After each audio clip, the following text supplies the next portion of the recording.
Hello everyone. Today, this is your Digital Super Saiyan 3 back here with another video, and I'm here to welcome you to my April pay-per-view review. For the month of April, I chose to do WWE's Backlash from 2003.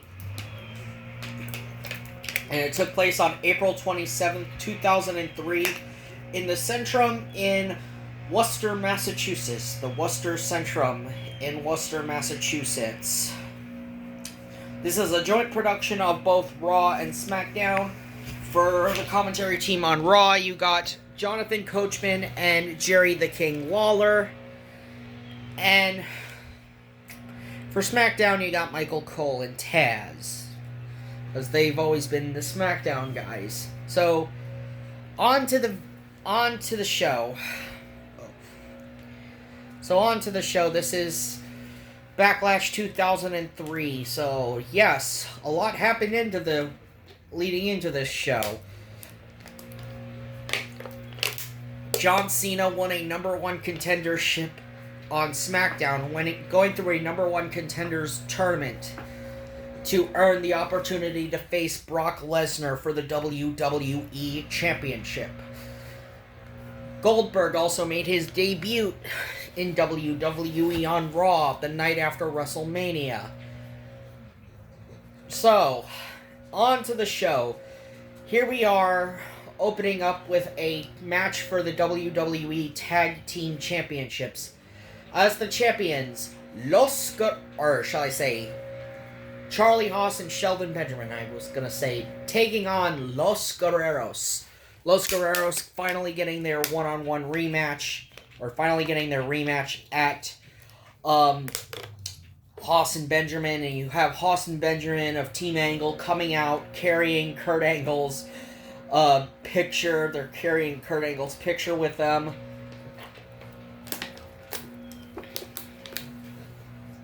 And this was a really fun match that starts this show off. Really fun, really solid, great working match between Team Angle and the Guerreros. I mean, Eddie was the most over guy in the match. Like, everyone and their mom was cheering for Eddie. Like, they were doing Eddie chants and everything. Not so much for Chavo, but more for Eddie. And like I said, this was a great match. The match ends when Chavo tries to hit Charlie Haas with a back suplex, but then Shelton Benjamin just trips him up, and 1, 2, 3, Charlie Haas and Shelton Benjamin retain the WWE Tag Team Championships. So really solid match to start this show off. Then we get into a backstage segment where Test makes out with Tori Wilson, and Tori is telling Test off, saying, "No, Stacy is my best friend. I don't want to do this." And Test, he plants one on Tori Wilson, and then Tori slaps him and walks off. And then Sable, who overheard this, she decides to tell Stacy what had happened, but made it sound like Tori was the one who planted it on Test, even though it was Test who did that on Tori. And yes, it did lead to a backstage fight between Tori and Stacy later on in the evening.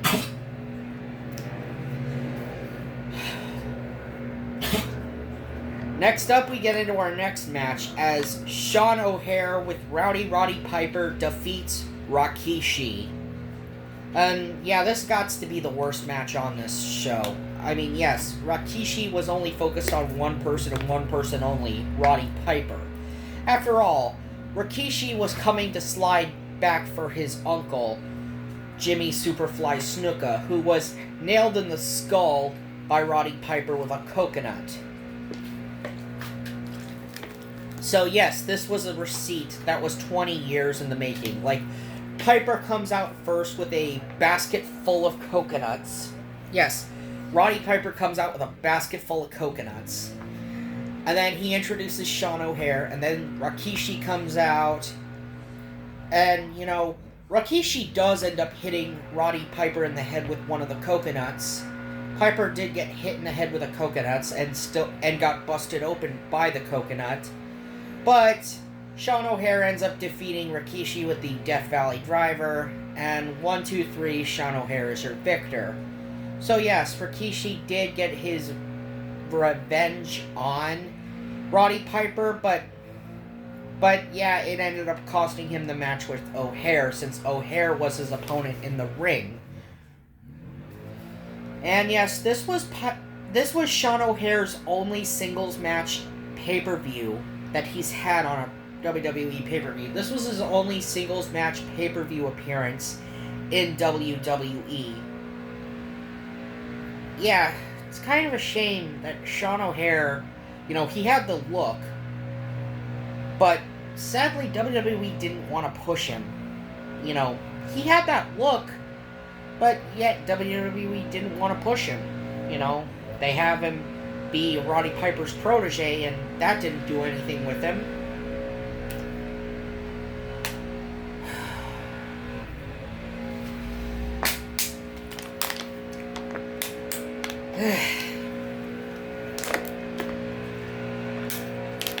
So we cut to backstage, and Rob Van Dam and Kane are getting ready for their defense of the World Tag Team Championships, since Raw had a set of tag team titles and SmackDown had a set of tag team titles.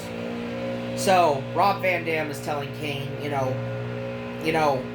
Marley's not going to let us leave here with the tag team titles, He'll do anything to screw us. And Kane's like, well, if that happens, we're going to take Marley and the Dudleys down. And yes, Chief Morley, a.k.a. Val Venus, made himself the special guest referee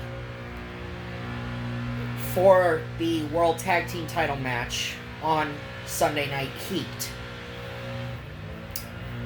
as he wants to bring the gold back to the Morley-Bischoff regime, or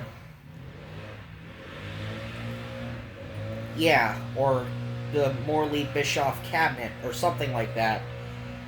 I can't remember what they called themselves. Anyway, Morley comes out first. He's the special guest referee. Then out come the challenger, the Dudley Boys. And Devon, he didn't want to have to resort to this to have the political BS happen, And then, of course, you have Kane and Rob Van Dam coming out there, the tag team champions. This was a really fun match from start to finish. Lance Storm briefly came out, and the Dudleys and Morley got into it, after Morley hit Bubba Ray with a clothesline when he tried to hit Van Dam. And then that led to Devon blowing up, and then Lance Storm came out, and Lance Storm got hit with a Bubba Bomb, and then Morley got hit with a 3D by the Dudleys. But in the end, it was Kane and Rob Van Dam who took the victory when Kane hit the chokeslam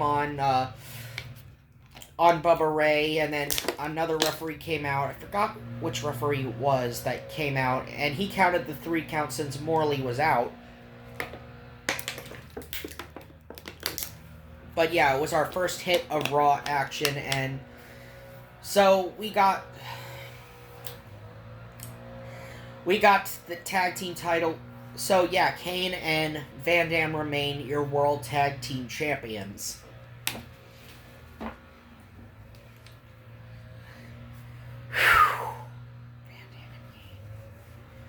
Next up, we get a match for the Women's Championship as Jazz with Theodore Long defeats Trish Stratus to become the new Women's Champion. And yes, this is still coming back from the locker room fight that we had between Tori and Stacy that happened before this, and Stacy confronted Tori in the women's locker room, and all the women backstage, you had Molly Holly trying to break it up, and you had Victoria and a few others just being hellraisers saying, no, let them fight, while Molly is just the one who's just trying to break the fight up. But it does nothing, as the fight does spill out into the hallway, and Stacy gets gets pushed against a carrying case, and then a bin like falls on Stacy's head, and then Scott Steiner comes out and he tries to take Stacy to the infirmary, and then Tess confronts Scott and says, "What the hell are you doing?" And Scott's like, "Oh, I gotta get her to the infirmary."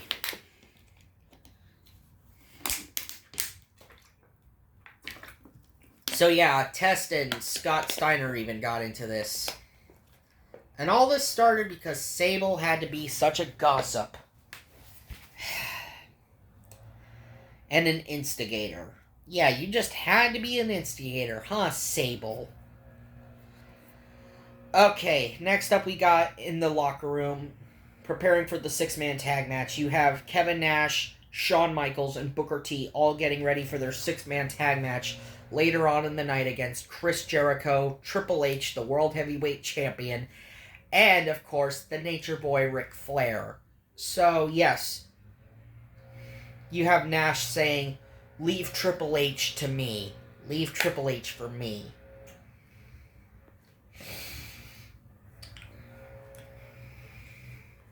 Then we get into our next match. It's David versus Goliath as the Big Show defeats Rey Mysterio. Oh, golly about this match. Yeah, this was the second worst match on this show. I mean, yes, Jazz defeated Trish Stratus and became the new women's champion. So yeah, like I said, there was nothing fancy about that match. But this one, oh man, Rey hit Big Show with 3 619s. One to the stomach, one to the behind, and one to the face. And yet Big Show was still standing, and Rey tries to do the senton, the springboard dive at Big Show, but Big Show caught him out. Big Show raised him up high and gave him one of the nastiest choke slams ever. Rey gets choke slammed out of his boots. 1, 2, 3, the Big Show gets the victory. And this all stems for the past number of weeks, Big Show being humiliated by Rey Mysterio. And now Big Show finally gets his revenge on Rey Mysterio, and then you see EMTs come down, and they're trying to carry Rey off on this gurney. They have Rey on the stretcher, and then they put the stretcher on the gurney. But the Big Show comes back and then takes Rey off of the gurney while he's still tied to the stretcher, and then slams the stretcher with Rey's body on it into the ring post. I shit you not. That's what the Big Show ends up doing to Rey Mysterio while Rey is unable to defend himself.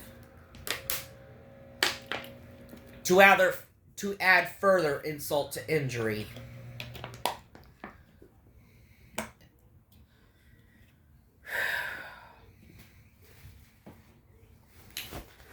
Next up, we got the WWE Championship match as the champion, Brock Lesnar, defends against John Cena.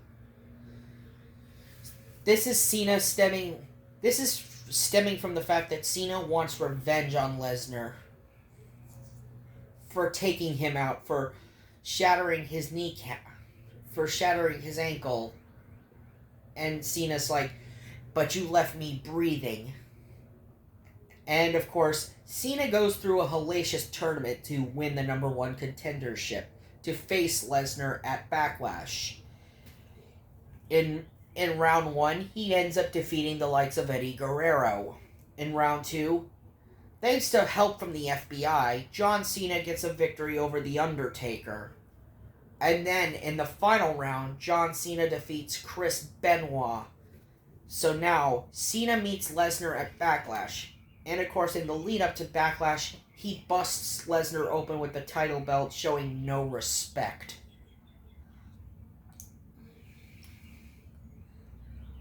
And of course, you have the match at Backlash. John Cena comes out.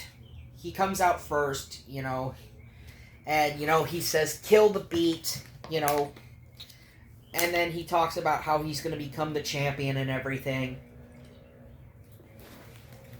And yes, this was the very first time John Cena ever had a WWE Championship match. This was the very first time Cena was ever in a WWE Championship match. And he's taking on challenger Brock Lesnar, and you have the fans all behind Brock Lesnar. So you have babyface Brock Lesnar defeating heel John Cena. Yeah, it's funny how Lesnar is the face and Cena is the heel. And then years later, when they would revitalize their rivalry, the roles would become reversed, with John Cena being the babyface and Lesnar being the heel. Anyway, this was a really good match between Lesnar and Cena. Cena takes it to Lesnar. You know, the wound on Lesnar's head gets reopened from the stitches. You know, he had been, stitched up from when Cena busted him open on SmackDown, and now you have Cena just reopen the wound. And, Cena goes right to work on Lesnar.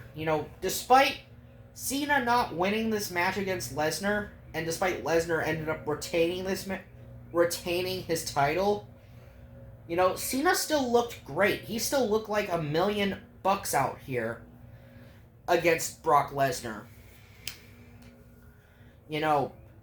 Had Brock Lesnar never left the company in 2004, Cena would never have become the guy. Brock Lesnar leaving in 2004 did set off, it did set off a cause and effect.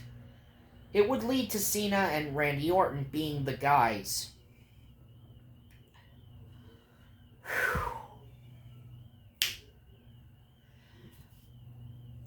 For the next 10 years or so. Anywho, next up, now we're going to get into it. 6-man tag team action. As Triple H, the World Heavyweight Champion, teams with Chris Jericho, the King of the World, and the Nature Boy, Ric Flair, woo! Defeating Shawn Michaels, Kevin Nash, and Booker T.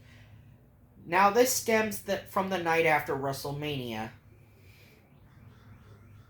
During a world title match when Hunter, Jericho, and Ric Flair tried to hit Shawn Michaels with a steel chair while Shawn's wrapped up in the corner and unable to move. Kevin Nash returns and he comes in and clears house. The following week, Triple H tells Kevin Nash that you gotta make a choice, man. It's either him or me. And well, the week that followed, Kevin Nash's mind would be made up by Triple H himself. During a World Heavyweight title match between Triple H and Booker T, with Shawn Michaels as the special guest referee. As, of course, things would go awry, as Chris Jericho and Ric Flair would get involved.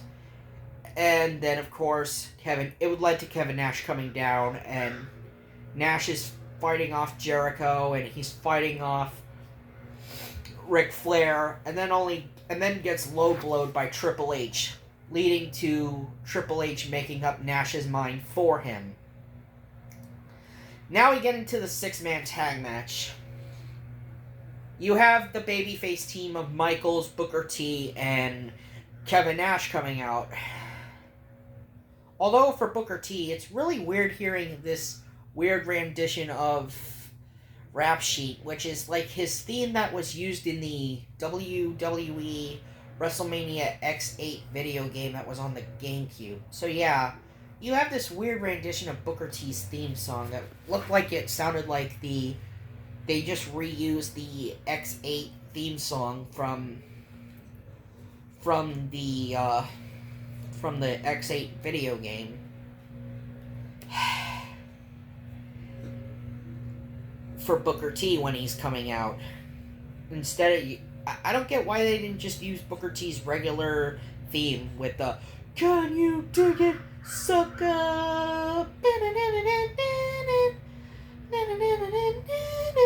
I mean, WWE had the rights to use Booker T's theme song, but it was weird hearing that rendition of Booker T's theme instead of the normal theme we hear for Booker T on the show. I think this was just like the edits that were made to the show, I think. And then you got the heel team. You have Chris Jericho coming out first, and then Ric Flair comes out to that version of his theme song that the WWF made in '91 when he came over to the Federation. And then, of course, you have Triple H coming out to his usual Motorhead. And Triple H was wearing these purple trunks, I believe, with black boots. Yeah, 2003 was this year that Triple H just experimented with his ring gear. 2003 and 2004 felt like the experimental era of Triple H's career. And yet again, congratulations to Triple H for his WWE Hall of Fame induction that's coming up on the 18th, Friday the 18th. So again, congratulations, Hunter. You totally deserve it, man. Massive fan for you, man. One of my all-time favorites.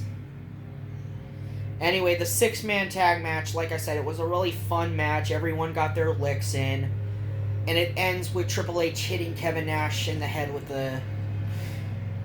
the damn sledgehammer. With the damn sledgehammer. And referee didn't see it because, referee could not keep order as there were brawls everywhere. Triple H goes for the 1, 2, 3 after hitting Nash with the damn sledgehammer. And Triple H, Ric Flair, and Chris Jericho are your victors. Now we come to the main event. The match that everyone came to see. It's The Rock versus Goldberg. The Rock has done it all. He's beaten everybody in the WWE. Hogan, Austin, Undertaker, Angle, Triple H. So, the party is over.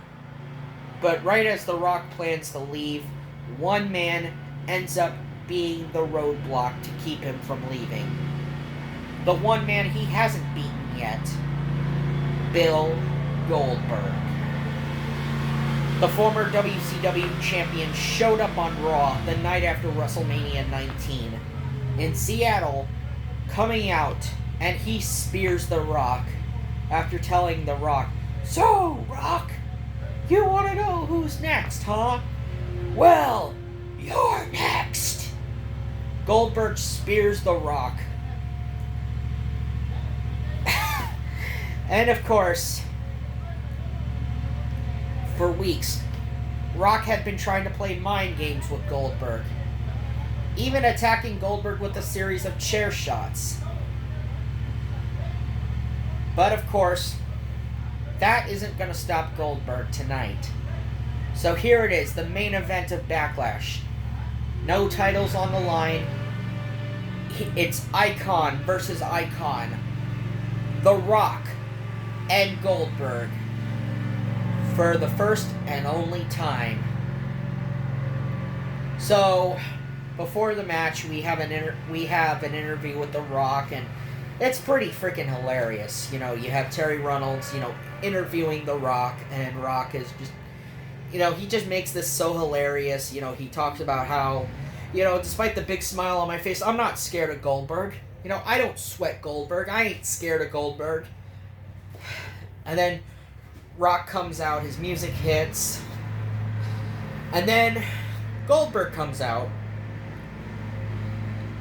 Of course, it takes a while for things to finally get into motion, and then finally when things finally got into motion, the match was a solid match, but you have a lot of fans just cheering for The Rock. Yeah, The Rock, who is supposed to be a heel, is being cheered by the fans over babyface Goldberg. Yes, there are some Goldberg fans in Worcester, but a lot of them were cheering for Rock. Even though Rock was the heel, Goldberg was the face. Goldberg ended up hitting 3 spears and the jackhammer to finish off The Rock. I mean, sure, Rock even speared Goldberg himself with one of his own spears. Yes, Rock even did a spear on Goldberg himself. But in the end, Goldberg ended up running down The Rock. It was a solid main event. Goldberg got his victory, and, that's the end of the show. Goldberg is walking off into the sunset. He just beat The Rock. And that's all that needs to be said about Backlash 2003. Final thoughts. Do I think this was the worst Backlash? No, I don't think it was the absolute worst Backlash. I would say it's sort of a middle-of-the-road Backlash. I don't think it's the worst Backlash ever. I'm pretty sure there might have been much worse renditions of Backlash, but I think this was probably like the middle-of-the-road Backlash. Anyway, I'll see you guys in May, and of course later on this month I do have a review I plan to do for the Lion King 1.5 for April as well. So, yes, I'm going to have one non-wrestling review in April with Lion King 1.5, but I also plan to review for the month of May for my next retro pay-per-view for wrestling, In Your House, the premiere. So stick around for that in May for my review of In Your House, the premiere. Anyway, this has been your Digital Super Saiyan 3, and I will see you guys later. See ya!